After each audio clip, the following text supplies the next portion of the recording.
Salut tout le monde, comment ça va? L'été est maintenant bien terminé et le moment de la rentrée est venu pour Time Freeze. Je sais pas pour vous, mais pour nous, cette saison de reprise a été plus que fructueuse et nous avons donc un paquet de choses à vous raconter.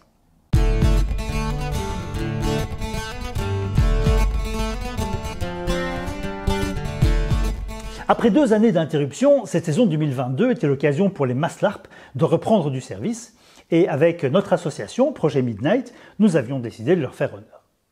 Pour nous, Ragnarok était le premier passage obligé et le week-end du 21 juillet, nous avons assisté à la résurrection du monde de Tanak, à l'est de la Belgique, là où il en était resté en 2019.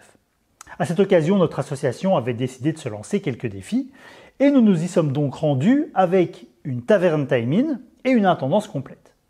Ce qui nous a permis de préparer à manger en jeu pour une caravane de 40 personnes, d'offrir un service d'auberge ouvert à tous et de participer au jeu et au scénario. Carton plein pour cette expérience qui fut pour nous une très grande réussite. Il n'y aura par contre pas cette année de vidéo dédiée au sujet de Ragnarok pour la simple raison qu'il s'agissait de mon premier vrai GN de reprise et qu'il fut excellent. Et donc pour une fois, j'ai préféré jouer tout simplement et profiter de l'événement à 100% plutôt que de prendre de la vidéo. Une expérience géniale pour nous en tout cas, à laquelle nous participerons sans aucun doute l'an prochain. La semaine suivante devait avoir lieu Avatar, l'autre GN de masse belge qui malheureusement a été annulé quelques semaines auparavant. Comme nous avions prévu d'y participer avec notre fameuse taverne et que le week-end était réservé de toute façon pour pas mal de personnes, notre association a décidé d'y organiser un GN de plus petite envergure en partenariat avec le gîte de la ferme de la Chevêche. Organiser un week-end de jeu de rôle en 6 semaines, ce n'est pas une mince affaire et il nous a fallu trouver des solutions.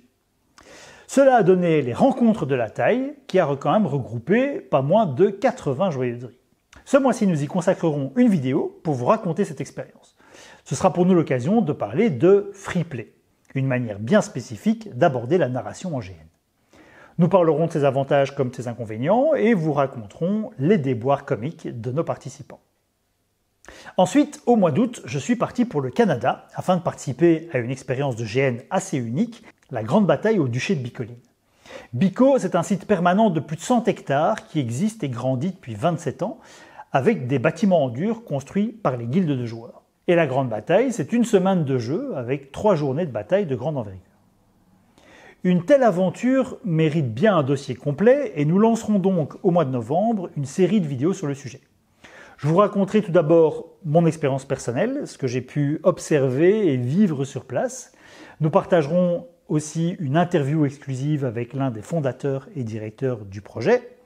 Nous vous proposerons une explication de toutes les possibilités offertes par l'événement et nous terminerons par un guide complet de la participation à Bico depuis l'Europe. Comment s'organiser, voyager, participer et surtout qu'est-ce que cela coûte vraiment d'aller là-bas. Vous saurez tout ce qu'il y a à savoir si vous vouliez également tenter l'aventure d'aller explorer cet autre monde du jeu de rôle grandeur nature. Pour terminer cette courte série d'annonces, ceux d'entre vous qui suivent également notre chaîne live auront probablement remarqué que l'émission mensuelle n'a pas repris au mois de septembre. Nous avons en effet décidé de faire une pause, le temps de retravailler une formule qui avait besoin d'être rafraîchie. Nous réfléchissons à de nouvelles rubriques, recrutons des chroniqueuses et chroniqueurs et nous étudions un peu les horaires les plus adéquats. Si tout se passe comme prévu, nous aimerions une relance en janvier 2023. Alors restez à l'écoute pour plus d'informations d'ici la fin de l'année. Encore une fois, merci à toutes et tous de nous suivre et de nous soutenir. On se retrouve très bientôt pour parler GN. Vous pouvez admirer Malévent en période d'intense réflexion. Ouais. Ça fait mal rien qu'à le voir. Je commence à fatiguer parce que franchement, l'air de rien, ça fait du kilomètre sous terrain. Oui. Et en plus, pour être rôliste, il faut avoir le pied sûr. Parce que là,